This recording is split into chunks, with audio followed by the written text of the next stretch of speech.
Welcome to the Let's Talk About Love, Sex, and Infidelity podcast with your host, Todd Krieger. Todd has over 35 years of experience working with thousands of couples as a licensed therapist in his private practice. Todd shares his insights on this show. It's never too early to divorce-proof your marriage or too late to heal yourselves and have the relationship you truly want. Hi there. So today's video is going to be about great communication, great sex. That's the title. We need great communication to have great sex. As we all know, and we've heard, women oftentimes will say that without great communication, they just don't feel sexual. They're motivated through their feelings, emotions. But it's really true for men too. We need communication. We need to be able to express who we are. It's the biggest aphrodisiac, as I've said many times. And it's true for men and women to be able to express who we are and to get to know our partner. So even though men may not know it, communication and sex only for everybody. So what I find with couples is that their communications are more defensive, reactive, because, we're always trying to protect ourselves. We want to be right. And it's more important to be right than be connected. So I want you to change that. It's more important to be connected than be right. There is no one reality. One of the worst things that we could do in communication is to go after the truth. It is a waste of time, and it really doesn't matter because your partner is going to see things and feel things differently. So your partner's truth is going to be within yours. So one of the most important first things about communicating pain is we talk about communicating pleasant feelings in a minute, but communicating pain is that we need to actually breathe, soften, practice receptive, and being open when our reflex, our knee-jerk reaction is going to oftentimes be offensive or to debate. So if you want to have a great sex, you can drop the debate, you can drop trying to prove you're right. Instead, you want your partner to feel heard. So that's very important. Now, another aspect of communication is communicating pleasant feelings, powerful feelings, loving feelings. Communicating to create intensity is what I like to say. We need to create intensity in a relationship. And oftentimes it needs words, which is verbal communication, and it also can need nonverbal communication. Research has shown that 93% of communication is nonverbal.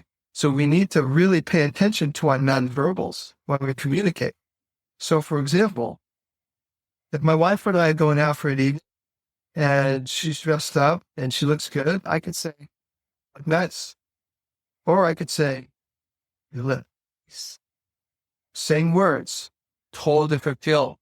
It's creating an intensity. That, even the way I said it, creates a certain intensity. So looking at each other's eyes, gazing at each other. I knew one couple, clients of mine, who said that they spend 5 minutes every night just gazing at each other's eyes. That's intense. And most people, it's like they'll blow a fuse of that. But I'll tell you what, they can look at sex. They just communicated through just being with each other through their eyes. Very important. So our tone, our eyes, our smiles, our flirting. Flirting is very important. It's more important to flirt with your partner of 20 years than it is when the first date. So the first date, it's all new and exciting.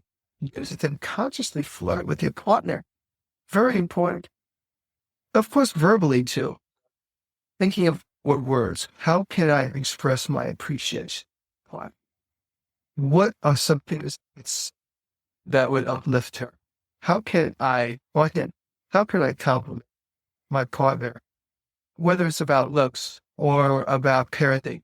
I sometimes will go around thinking about what can I do to compliment my wife? I mean, all I got to do is think about it. I can come up with a number of things. But if I don't think about it, I won't come up with it. And then once I come up with it, I need to say it. So if I say to her, I got to tell you, our kids are currently out of the country.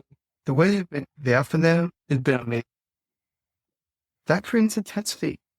It does with words. So whether it's nonverbal or verbal, you want to create that intensity. You want to have that closeness. You, of course, can also communicate through touch. It's a form of communication too. You want to communicate love. You want to communicate, I cherish you. You want to communicate, I'm important.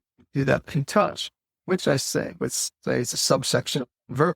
But you just want to use your hands, use your eyes, use your tone, and of course, use your words to create that intent.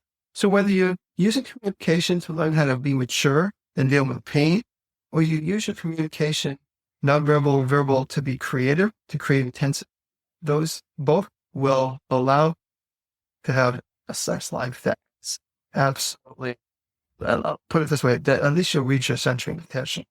As your communication opens, so does the different parts of your body that are required to enjoy good sex.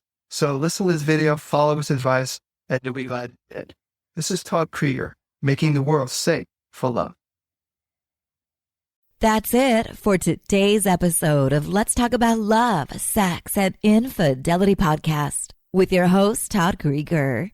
For free resources and materials, head over to toddkrieger.com. Loved this episode? Head over to iTunes and subscribe, rate, and leave a review. We'd really appreciate it. Thank you.